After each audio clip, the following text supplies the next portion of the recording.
Humility is a huge problem for humanity.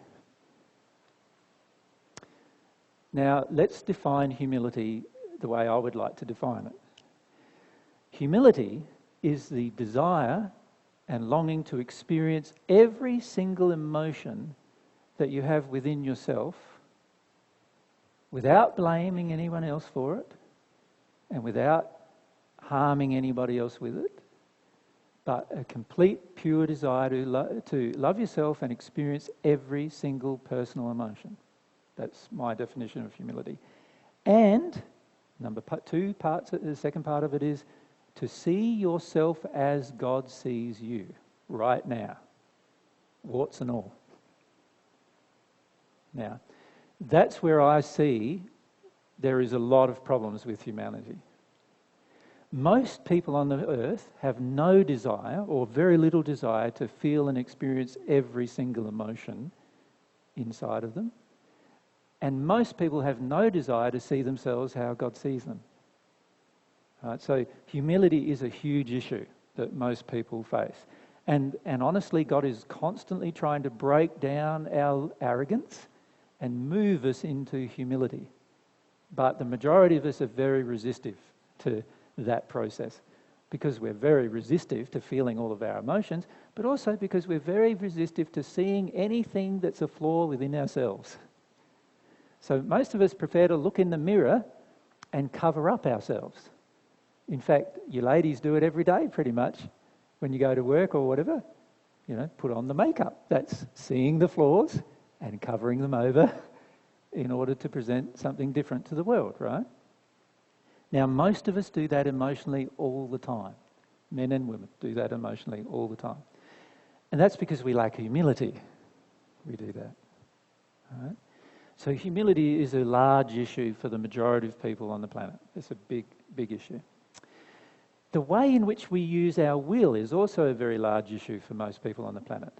The majority of people use their will in a very selfish manner.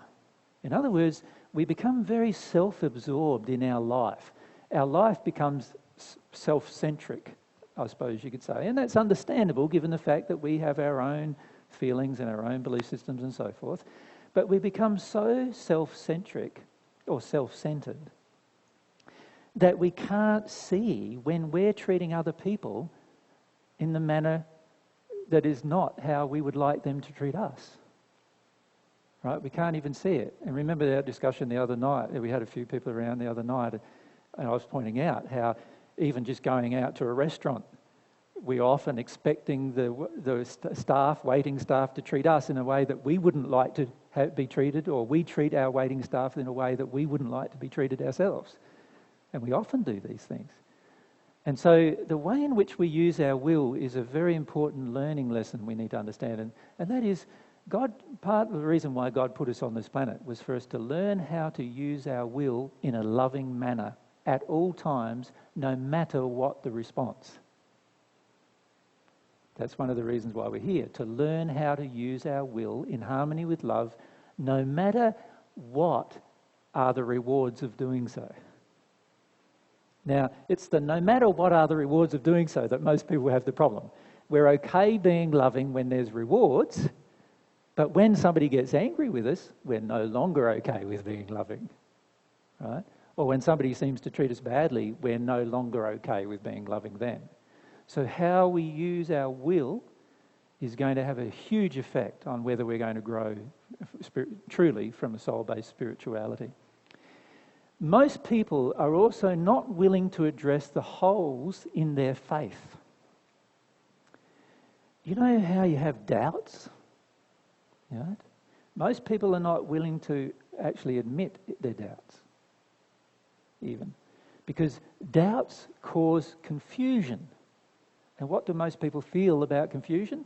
That it's not a very nice place to be confused. We don't like being confused. So what do we prefer to do? Tell ourselves that we're not confused, even though we have no real faith or proof of our faith. So faith is also going to be a major area to develop. Now, can you see these three things are going to firstly need to be developed before we even have a desire for that? And what I find on the planet is that most people have a fear of that. Most people are afraid of truth. They're not afraid of external truth so much. In other words, they're not afraid of what is the truth of the universe. They're afraid of what is the truth about themselves. Most people are terribly afraid of that. And that's where most people's resistance builds.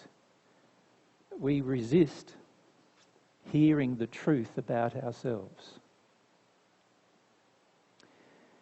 And as a result, we're sort of walking around in the world trying to stay blind to the truth about ourselves, while at the same time trying to have our eyes open, looking at the truth about other things. And then, of course, you finish up walking around like this, of course. What you're doing is you're only opening your eyes when there's no emotional response to the truth you're receiving. Now, you can't receive much truth that way. That's the fact. And yet most of us are in terrible resistance of truth. And that's before we even get to the biggest thing that we need to learn, which is what is love? How does love feel like? What does it feel like in terms of expressing it, receiving it? What is real love from God's perspective in comparison to what is love from an earth-based or human perspective?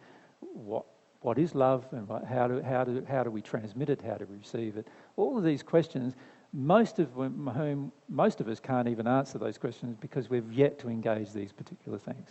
We think we know what love is. We think we know. That's a part of our arrogance, the opposite to humility. We think we know. But it's only by engaging these qualities and actually receiving some love from God that we actually, in the end, know. Does that make sense?